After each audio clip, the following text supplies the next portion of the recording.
What's up, everybody? Alex from Columbus back with another video. No beer today. It's about 4 o'clock. Rainy today. Not really that cold. Kind of a weird day here as we are approaching Thanksgiving here in the States. Cheers anyway, with a little bit of afternoon coffee. And hey, let's do another video and another sort of thread response, video response. I don't know that he initially meant this to be a thread, but it's kind of taken off, and good on it, you know. So shout out to the Vinyl Narrative, which was a channel I was not familiar with, but I am now, as I've seen a lot of people sort of answering this thread, this question of 5 albums or 5 records that you would never sell. And I watched a lot of these, and what I've loved sort of seeing is sort of the interpretation of, you know, what is sellable, what is not, people that have emotional connections to records, people who have records that are just really, really rare or really valuable or whatever it is. I interpreted this as, well, look, the reality is that everything's for sale. Steve Carlson said this. He's like, you can have whatever you want. The price is right. And I sort of believe that too. You know what I mean?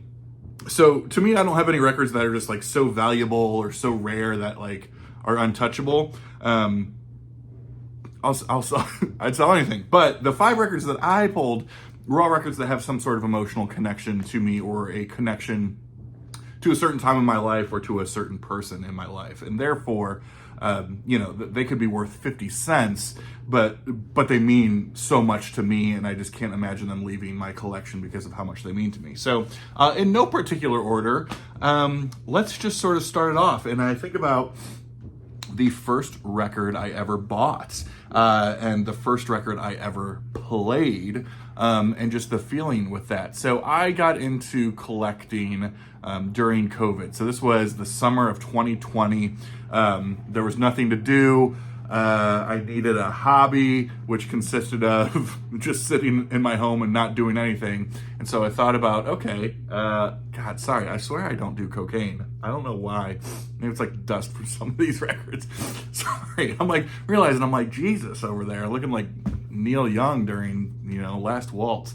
Anyway, I remember getting into records, and at the time, and still true to this day, I was just really, really connected to progressive rock, especially just like the early sort of forerunners of progressive rock. Yes, Genesis, King Crimson, that sort of thing. And I just thought it would be the coolest thing to find, you know, like an original copy of one of these records. And so the first time I went to a record store, and I was like, you know what, this is a hobby I want to get into. And of course, at that time, my goal was just, I want to own my favorite albums of all time on vinyl. Now, 3,000 plus records later, I've shit the bed. But the point is that I was at one of my local stores, and I was thumbing through these sort of bins, and I found this record for $3. And I just thought it was the coolest thing. I can't believe I found this. And again, it's not like it's a rare record, but I just remember the joy I had with it. It was $3. I got it home. It was in beat up shape. It was cracking. It was snapping. It was popping. It was clicking. And I just thought that was what was supposed to, I thought this was like, this is the life, man. Like I threw it on. It was just like, this is the perfect thing. And the record, is Genesis, Nursery Crime, which there are days that this is my favorite Genesis record, which sometimes might be associated with that sort of experience, knowing that this was the first time I quote unquote dropped the needle on a record, and it was this record. And you know, obviously I got hooked from there, and it was just so important. So again, you know, this is not a overly rare or valuable record. It is cool that it's on, you know, that classic Charisma label, but you know, for me, this is always going to be the record that, even if it's worth $3 or $5 or $10 or whatever it's worth, will always mean the most for me. This was the first record I bought. This was the first record I played, and this was the first thing that got me excited of like, oh my God, it's an early Genesis record. That's just so cool. And I still love the record to this day. So there's that. Now, let's fast forward to what got me into YouTube. So I had been a YouTube watcher of a lot of channels out there for a while. I was showing up on some live streams. I was in the comments. You know, I was getting that sort of peer pressure of people that were like, Alex, you should start a channel, you know, all this type of stuff. But there is actually one person, and he will own this too, and he will remind me and you all of it any chance he gets. One person that is single-handedly responsible for getting me involved in YouTube, and that is my friend Rob over at Northern Revolutions. So the short story here is that Rob and I connected really early because we both had a mutual love for the band Dirty Honey out of Los Angeles. This new band, they've put out a couple studio records at this point, but they're just kind of I call them, and this is the highest compliment, they're like a throwback, sleazy, hard rock and roll band. I mean, you think about whether early Aerosmith or Guns N' Roses, throw in some Black Crowes, it's just that good old sleazy, nasty rock and roll that I feel like we're missing in 2025. And so we connected over that, and he went on to share the story about ordering a record offline, a signed copy from the website, getting a copy, having a pretty big seam split with it, so they just sent him other copies. Basically, he had 2 copies. And I joked with him. I said, Rob, if you send me that one first signed copy that you have that has the seam split in it, I will make that my very first video, and I will join YouTube, and that will be my first video. And he did it, and I had to go by my promise, and he sent me this record. So this is Dirty Honey's first record, self-titled, as you can see, signed by the band here. I don't think they're drummer who signed there. I think it's a different drummer now, but it doesn't matter. It is like hilarious. This record means the absolute most to me, not because it's signed, not because it's a Dirty Honey record. None of that means anything to me.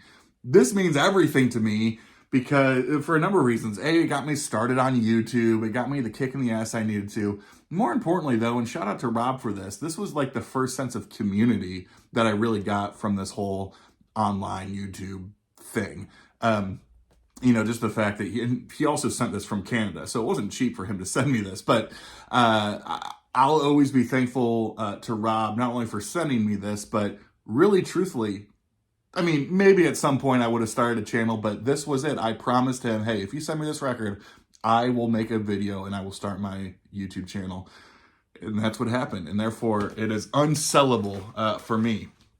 Okay, let's go way back in time. So when I was in high school, I was in a number of rock and roll bands. I've shared some stories that are hilarious. But one of the bands I was in was with a classmate of mine whose name was Chris Wilde. Now, Chris, after graduating, went on to study music at Belmont in Nashville, and as it currently sits, he has been a member of the band Coven.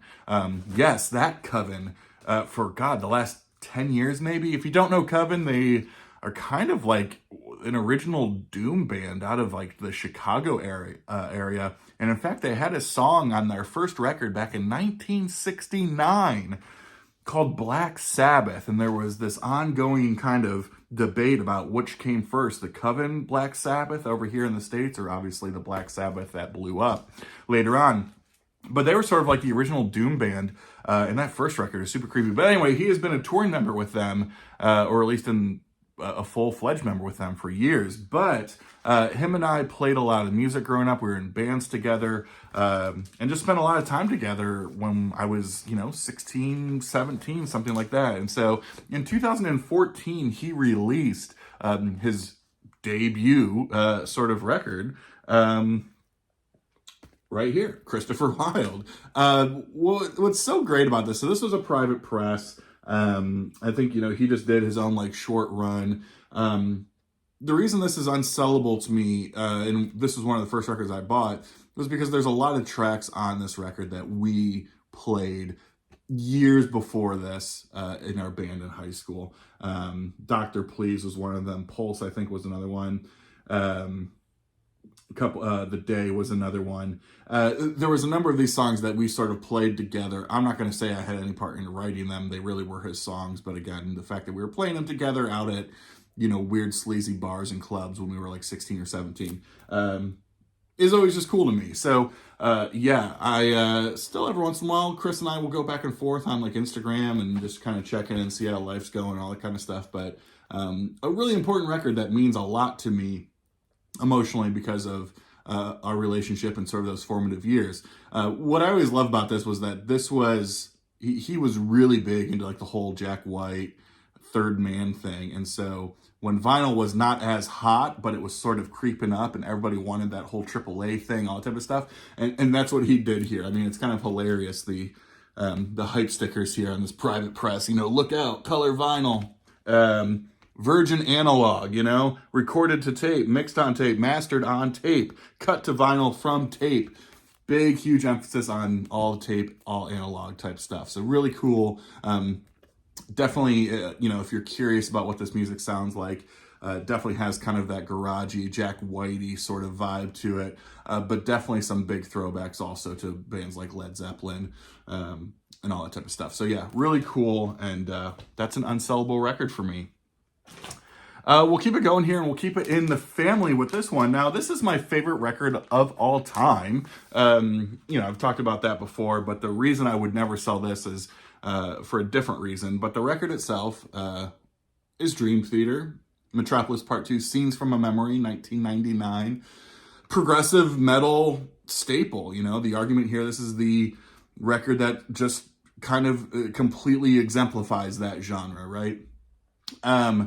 Again, my favorite album of all time, cool, but again, that's not the reason I would never sell this. My brother, who we've always connected on Dream Theater, we had seen Dream Theater a number of times together, he had actually sent me this record. My brother was into collecting records long before I was, and he was able to find this, early on in his collecting days in a store for $20.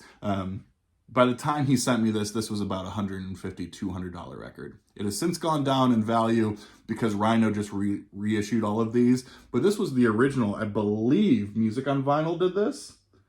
No, it was Enjoy the Ride. So this was like one of their original reissue campaigns, maybe back in 2012 or so. This is numbered 1736. And again, all that's great. It's rare. It's valuable. It's my favorite album of all time. But for me, this was a gift from my brother where he said, you know what, this is going to mean a lot more to Alex than it means to me. And so he sent me it. And Zach, if you're out there watching, if you still watch, love you to death, brother. And couldn't thank you enough for doing this. And this is a record that will never leave my collection. And last and certainly not least, I've shared this story before, but any story that's worth sharing once is worth sharing tons of times. And again, we're keeping it with the family. And I think also as we're approaching the holiday season here, this becomes more and more appropriate. This, I think, emotionally is probably the most important album in my life. And it's a dedication to my sister. Also don't know if she watches still, but it's fine either way. It's not about whether or not they watch. But my sister and I developed a really close relationship back after our dad had passed when we were pretty young. And, as tragic and as horrible as that is, this was 15 years ago. It really did, I think, the silver lining there is that it made our relationship as siblings significantly stronger. And later that year, after our dad had passed, we were back living together and all this type of stuff, and we had gone to see the Trans-Siberian Orchestra in concert.